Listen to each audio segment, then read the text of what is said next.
कर्मण्येवाधिकारस्ते मा फलेषु कदाचन मा कर्म फल हेतुर्भूः माते संगोस्त्वा कर्मणि। As I said, Bhagavad Gita के इस श्लोक में फिल्म का कोर थीम एक्सप्लेन किया जाता है। श्री कृष्ण कहते हैं कि तुम्हें अपना कर्म करने का अधिकार है, किंतु कर्म के फलों में तुम्हारा कोई अधिकार नहीं है।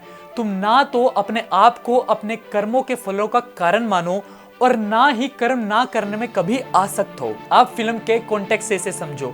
हमजा ने जो कुछ भी किया देश के लिए, पर ना ही उसे कभी ग्लैरिफिकेशन मिला और ना ही कभी क्रेडिट मिला और ना ही कभी वो उसे क्लेम कर सकता है कि हाँ भाई ये चीज मैंने करी है। वो हमेशा इस चीज से हमेशा अननेम्ड रहेगा, क्योंकि जब फिल्म का एंड होता है तो वो अपनी माँ और अपनी बहन को देख रहा होता है और वो पीछे पलटकर उस रास्ते को भी देख रहा होता है और वो उन दोनों के बीच में खड़ा हो जाता है। एंड देन वो हम ऑडियंस की तरफ देखता है, जैसे वो ऑडियंस को कहना चाहता हो कि बलिदान ही परम धर्म है। उसका सबसे बड़ा ड्यूटी है सैक्रिफाइस करना। पहले उसने अपनी बीवी और अपने बच्चों का सैक्रिफाइस किया, उसके बाद वो अपनी माँ और अपनी बहन का सैक्रिफाइस करता है। बट अगर आप सोचते हो कि क्या ही हो जाता अगर वो अपनी माँ और अपनी बहन से मिल लेता, तो आपको बता दूं कि रॉ इमोशन पर काम नहीं करता, रॉ सिर्फ लॉजिक पर काम करता है। क्योंकि अगर वो अपनी माँ और अपनी बहन से मिलता तो 10-10 तरह के लोग आते और 10-10 तरीके के सवाल करते, क्योंकि हमजा ऑन रिकॉर्ड मारा जा चुका है और अब उसको कोई जिंदा देखता तो हर कोई अलग अलग तरीके के सवाल करता और रॉ भी नहीं कभी चाहेगा कि वो अपनी फैमिली से दोबारा जाकर मिले। इसलिए हम फिर से गीता के उस वर्स पर आते हैं कि जसप्रीत ने जो किया उसका फल उसे कभी नहीं मिलेगा। अब यहाँ पर हमारे आदित्य इधर डायरेक्टर ने एक बहुत ही पावरफुल टेक्निक का यूज किया है जिसे कहा जाता है इमेज सिस्टम। जब भी कोई डायरेक्टर किसी सीन में सेम सिचुएशन, फ्रेमिंग या कंपोजिशन का यूज दूसरे सीन में करता है, इसका मतलब है कि वो आपको कुछ कहना चाहता है। जैसे पार्ट 1 में वो रहमान डकैत के बेटे की डेड बॉडी लेकर जाता है हॉस्पिटल में और अपने रोने की एक्टिंग करता है, और वैसी सेम एक्टिंग हमें रहमान डकैत की बॉडी ले जाते वक्त भी साफ साफ उसके चेहरे पर दिखती है। ग्रेवयार्ड सीन, सब कुछ सेम। ये हो गई इमेज सिस्टम।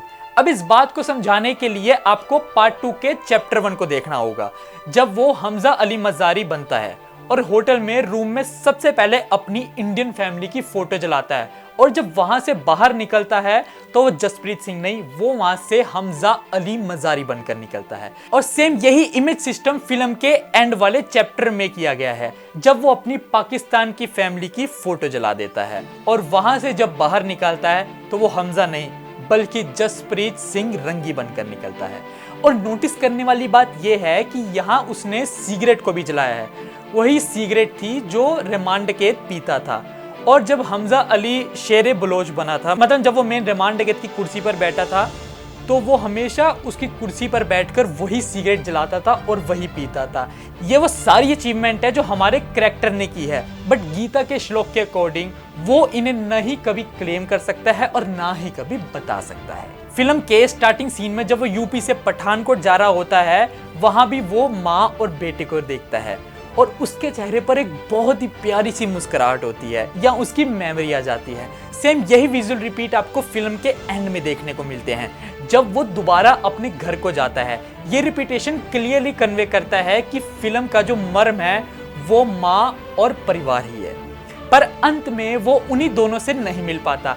दैट्स कॉल्ड बलिदान। काफी हिम्मत चाहिए बॉलीवुड के डायरेक्टर को इस टाइप की एंडिंग दिखाने के लिए, क्योंकि अब ये चीज पे कोई गुस्सा करने वाली बात नहीं है, कोई रूठने वाली बात नहीं है, बट हमारी इंडियन ऑडियंस इमेच्योर है, वो इस तरह की एंडिंग कभी नहीं समझती। और अब हम बढ़ते हैं सेकंड एंडिंग की तरफ, जो है पोस्ट क्रेडिट। ये फिल्म का सबसे इंपॉर्टेंट पार्ट है। उसकी ट्रेनिंग पीरियड में हमें समझ आता है कि हमजा ने इतना कुछ कहां से सीखा। ऐसा इंसान जो लॉजिक पे नहीं, यहाँ एक या दो एजेंट नहीं बल्कि कई सारे एजेंट पाकिस्तान भेजे गए थे और अलग अलग मिशन के लिए भेजे गए थे। जैसे हमजा को कहा गया था कि तुम्हें जंगल पर राज करना है, वैसे ही औरों को भी मिशन दिया गया होगा। कहने का मतलब ये है कि धुरंधर का एक सिनेमैटिक यूनिवर्स बन सकता है, बट मेरी पर्सनल चॉइस है कि ना बनाए तो बेटर रहेगा, क्योंकि कुछ कुछ चीज़ें होती है जो मतलब यहाँ पे बहुत बढ़िया एंडिंग और बहुत बढ़िया एक स्टोरी, पूरा सर्कल यहाँ पे कंप्लीट हो चुका है धुरंधर 1 और धुरंधर 2 का, तो अगर इसको यहीं तक रखे तो वही ठीक रहेगा। फिल्म के एंड में हमें पता चलता है कि हमजा से भी ज्यादा कोई डेंजरस और स्मार्ट है, जमील जमाली। जब हमजा को पता चलता है कि दाऊद को बेड पर लेटाने वाला, मतलब वहीं पे दाऊद इब्राहिम को पहुंचाने वाला जमील ही है, तब उसका नैनो सेकंड के लिए जो रिएक्शन आता है वो खुद एक्सेप्ट कर लेता है कि मुझसे भी खतरनाक कोई है तो वो है जमील साहब। रीजन, हमजा अपनी वाइफ के साथ 8-9 साल रहा और एंड में उसकी बीवी मतलब यालिना को पता चल जाता है कि वो एक इंडियन एजेंट है। But on other hand Jameel sahab की बेटी को 28 साल हो चुके थे, मतलब उसकी बीवी उसकी बेटी को 28 साल हो चुके थे उनके साथ रहते रहते, पर उनको कभी पता नहीं चल पाया कि उनके खुद के फादर एक इंडियन एजेंट है। सियाना हो गया मेरा बच्चा। चला तुझे फेटा पिलाऊं। मतलब आप इसकी डिटेलिंग देखो कि उन्होंने एक ऐसा एजेंट तैयार किया जो ऑडियंस के सामने था पर उसको कभी भी कोई पकड़ ही नहीं पाया। कल का आया लौंडा मुझे नसीहत देगा। 45 साल पहले मुझे भेजा था। छोटी बच्ची क्या फासली ये खुद को फबने खां समझने लगा। जब तेरी अम्मी तेरी तशरीफ धोती थी ना, तब से जमाने के फर्ज अदा कर रहा हूँ मैं। नाउ ट्रेनिंग पीरियड में हमजा का फाइटिंग स्टाइल देखो। जब भी वो किसी से लड़ रहा होता है तो वो सामने किसी चीज को देखता है और कैलकुलेट करता है और फिर उसी चीज से सामने वाले को मारता है।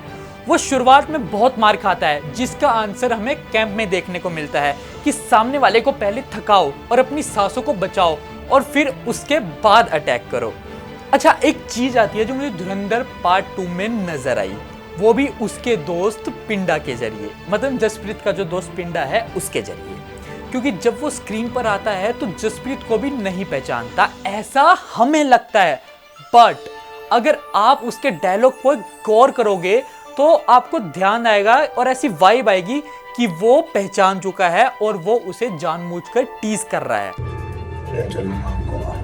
बाप दादा का बिजनेस है, आपके पहले भी काम चला है। बट पिंडा का वहां होना और उस तरह से बात करना एक बहुत बड़ा हिंट है कि पुरानी यारी कहीं ना कहीं दबी हुई है। Now coming to our last point, Uzair Baloch को जिंदा क्यों छोड़ा?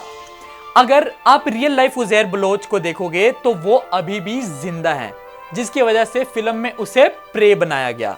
तो दोस्तों ये थे मेरे धुरंधर 2 को लेकर कुछ थॉट्स जो मैंने आपके साथ शेयर करे ना। अगर वीडियो में कुछ इंफॉर्मेटिव लगा या कुछ पसंद आया हो तो फटाफट कमेंट कर दो, और आपको धुरंधर 2 का कौन सा सबसे ज्यादा एक अच्छा पार्ट लगा उस चीज का भी फटाफट कमेंट करो। तो चलिए मिलते हैं नेक्स्ट वीडियो में, तब तक के लिए बाय बाय।